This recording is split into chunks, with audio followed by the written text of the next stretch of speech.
Hello, welcome back to the channel. My name is Lisa Elvin Stoltare, and I'm a genealogist and a passionate traveler. We are now exploring les filles à marier, and we are looking at the marriageable girls. And these are the group of women that came before les filles du roi, the series that I have been doing for the last year or so. So now I'm embarking on this grand project of les filles à marier. Before I begin, let me remind you of ways you can support the channel. You can subscribe, like, and click on the notification alert. All of those help me gain a bigger audience. And also, other ways to support the channel are also listed in Patreon, Ko-fi, and Etsy. So you can have a look at those links and see if there's anything that you would love to do with the channel. So without further ado, let's get started on episode 4 of Les Filles à Marier. So Les Filles à Marier, 1634 to 1662, truly were the precursors of Les Filles du Roi. They would come, it was not an organized program, 1 or 2, 3 or 4 at the very beginning of the program. Toward the 1650s and 1660s, more girls, but nothing like what we saw in Les Filles du Roi, where there were 90 girls and 127 and that sort of thing. And these were largely sponsored individually. They would come across individually. They basically had to be of marriageable age. They had to not have any parents with them. They had to have signed a contract. These are what identified them from a historical point of view as a fille à marier. Obviously, if you came across with your parent and you got married, that doesn't make you a fille à marier. You had to come across alone with the intent of getting married. And that is what kind of defines you. And there are other criteria.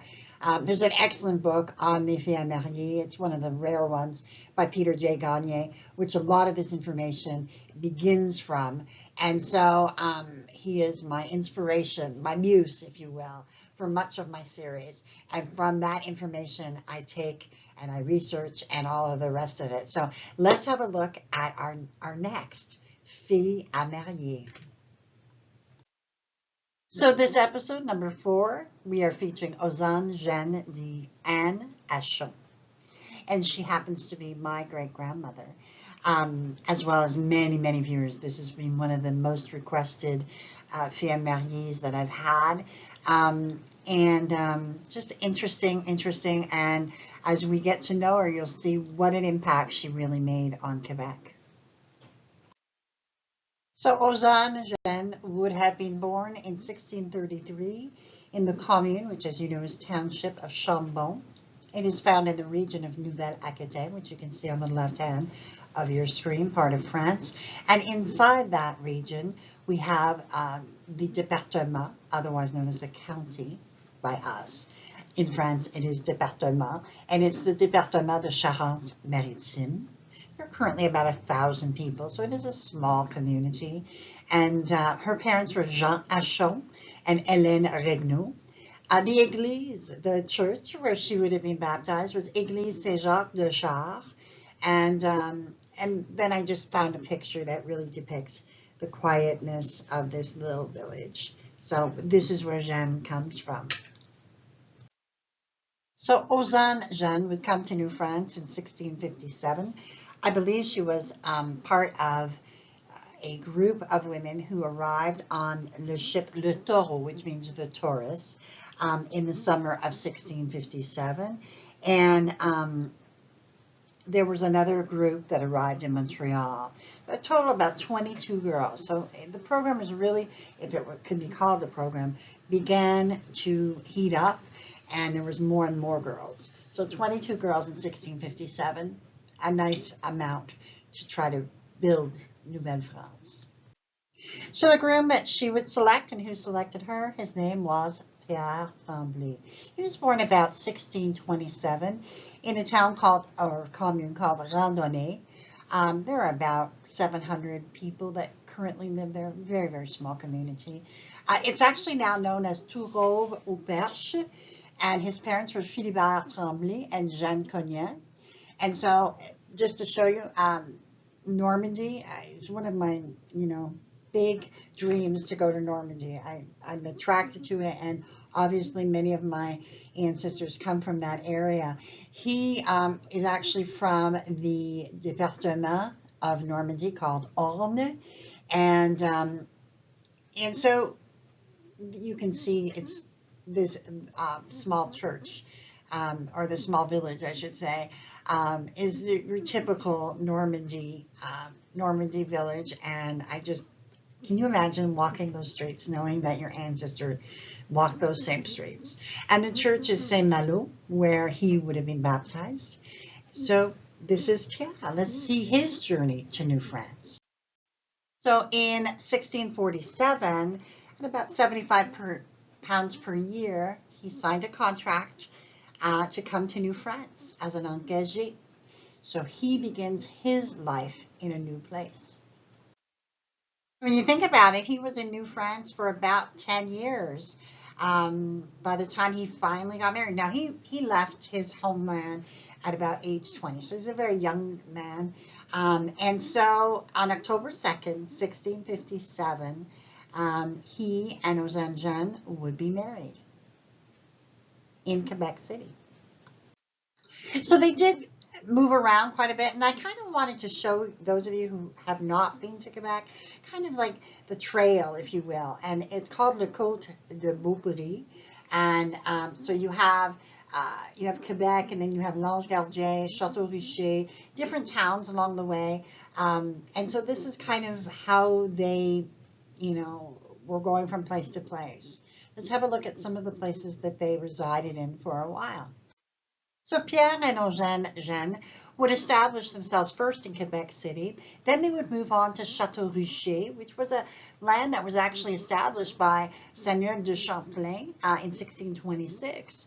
He kind of envisioned it as the farm belt of Quebec City, and so it's very close to Quebec City, and he established and wanted a farm there to kind of feed the people of Quebec City. It would eventually grow by 1646. Olivier Le Tardif would eventually grant some concessions to people, and they would begin farming and really build a community. And so Pierre and Ozanne would spend some time in Château-Richer, and then eventually move to another place called Lange-Gardien, which literally means guardian angel. And it's about 9 miles from Quebec City. And this is the origins of this town. Pierre Mailloux and Jean Trudel became the first two permanent settlers on September 29, 1657. A first Mass was celebrated here in 1664. And in so doing, the territory of Ange-Gardien was detached from Château-Richer. So they kind of coexist for a while, and then eventually it forms its own special community. In 1664, there were only approximately 125 people there. Gradually, the funds for a church were collected, and in 1675, a stone church was built. A new church was built in 1717, and the church that you see before you, that is the end result of many hundreds of years of evolution. We see Pierre and Ozanne in the 1966 census. Remember the habitant. I had a wonderful viewer who instructed me, and she was right to do so. Habitant means farmer, and that is what he was. And habitant does not mean someone who lives there. It means habitant, which in the old French, that's what it was. And so they have, at this point, they have Marie, Pierre, Michel, Jacques, and Marguerite. So they have quite a number of, they even have 2 babies that are 16 months apart, which is, really amazing. 1667, we have Pierre and Marie, Pierre, Michel, Jacques, Marguerite, 2 beasts, and 9 arpents en valeur. So they've now gotten about 7 to 8 acres of land. And so let's see how their family grows. So they would have a remarkable 12 children. Marie-Madeleine married Nicolas Roussin and had 11 children, 9 of whom made it. Then they had an unnamed boy who did not make it. Pierre married Marie-Madeleine Roussin and had 15 children, 13 of whom made it. Michel married Geneviève Bouchard and had 13 children, 12 of whom made it to adulthood. Jacques married Agathe Lacroix and had 9 children, 7 of whom made it. Marguerite married Jean Savard and had 4 children, all of whom made it, before her early death at 28. Louis married Marie Perron, who was the daughter of Fille du Roi Louis Garreton, and had 6 children, all of whom made it. And Françoise Morel, he then married, and had 8 children. And then he married Marie Letarte and had 3 more children. In case you're doing the math, that is an astonishing 17 children. And remember Louis Gargotin, I believe we did her in episode 43. She's in my Fille du Roi series, so if that is your lineage, you might want to explore that part too. Louise would marry Ignace Gagne and have 7 children, 6 of whom made it. Jeanne married Antoine Perron and had 8 children, 7 of whom married. Antoine is the brother of Marie Perron, and of course his mother was also Louise Gargoton. Anne married Jean Paiement and had 2 children, both of whom made it. Jean would pass away at 2 years of age. And Marie Dorothy married François Pelletier and would have 7 children, 5 of whom made it. That's a remarkable amount of children. That you will see the product of that in a bit. But here's the 1681 census. We have Pierre Tremblay and Achon, Ozanne, sa femme. So they're 20 years apart, which, you know, she just keeps getting younger. Enfants are Pierre, Michel, Jacques, Denis, Marguerite, Louise, Jeanne, Jean, Marie, Dorothy. They have a domestic. So by then they actually are hiring somebody who's 63 years old. We have 1 gun, 16 goats, and we have 10 arpents à valeur. So they have about 8 to 9 acres of land.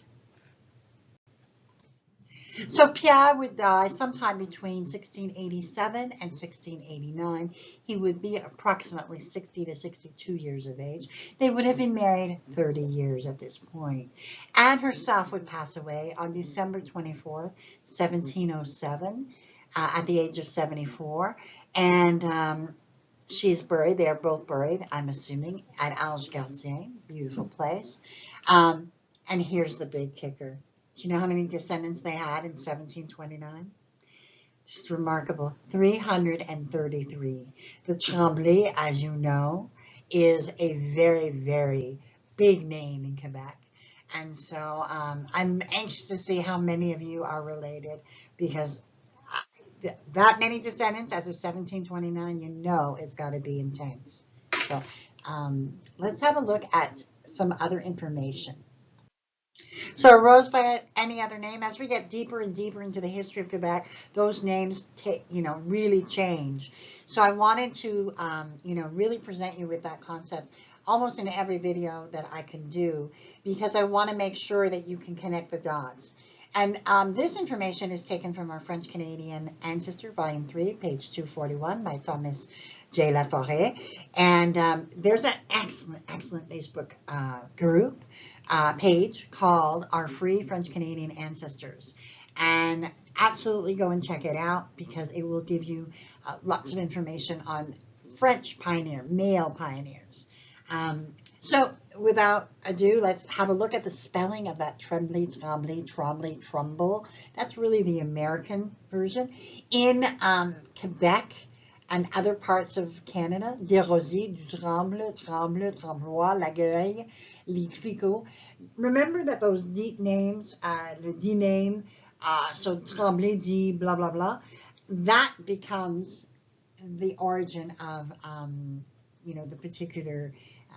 the particular variations of these names, how they took the also known as names, and that became their family name. And so hidden in the bushes was the origin of Tremblay, which would have been them.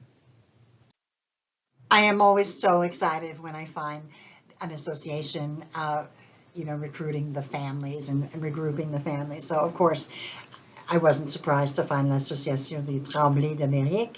I have posted the information on the website. in the notes, so have a look at that. If this is your descendancy and you'd like to do more research, absolutely go and have a look at that website. Here are some resources. We have Quebec Genealogical E-Society, Nos Origines, which is Généalogie du Québec et d'Amérique française. We have Généalogie Québec. These are all really, websites focused on genealogy research. The next four are historical societies that regroup really French Canadians. So we have the American Canadian Genealogical Society. We have the Quebec Family History Society, which is based in Montreal. We have the French Canadian Heritage Society of Michigan, excellent group. And we have the American French Genealogical Society, which is also a very impressive group based out of Rhode Island. And of course, the podcast and the website, Maple Stars and Stripes, that is directed by Sandra Goodwin, who is one of my idols, and absolutely inspired me to pursue my French Canadian side of my tree, and here I stand today. So definitely want to thank her, and have a look at that. You will be amazed at how much you learn from her podcasts. With that, we end episode 4 of Les Filles à Marier. This was, a particularly important one for me, as she is my great grandma. I just can't believe the amount of descendants and how strong this family is, and how deep the roots of these Tremblay would connect, as you see the number of children that their children had, and so on and so forth. Just amazing. And Jeanne was this strong woman who just kept going. So I really, I'm here today because of her. So thank you, Grandma Jeanne. And I thank you, I bless you, and I honor your memory. And until I see you on episode 5 of Les Filles à Marier, au revoir.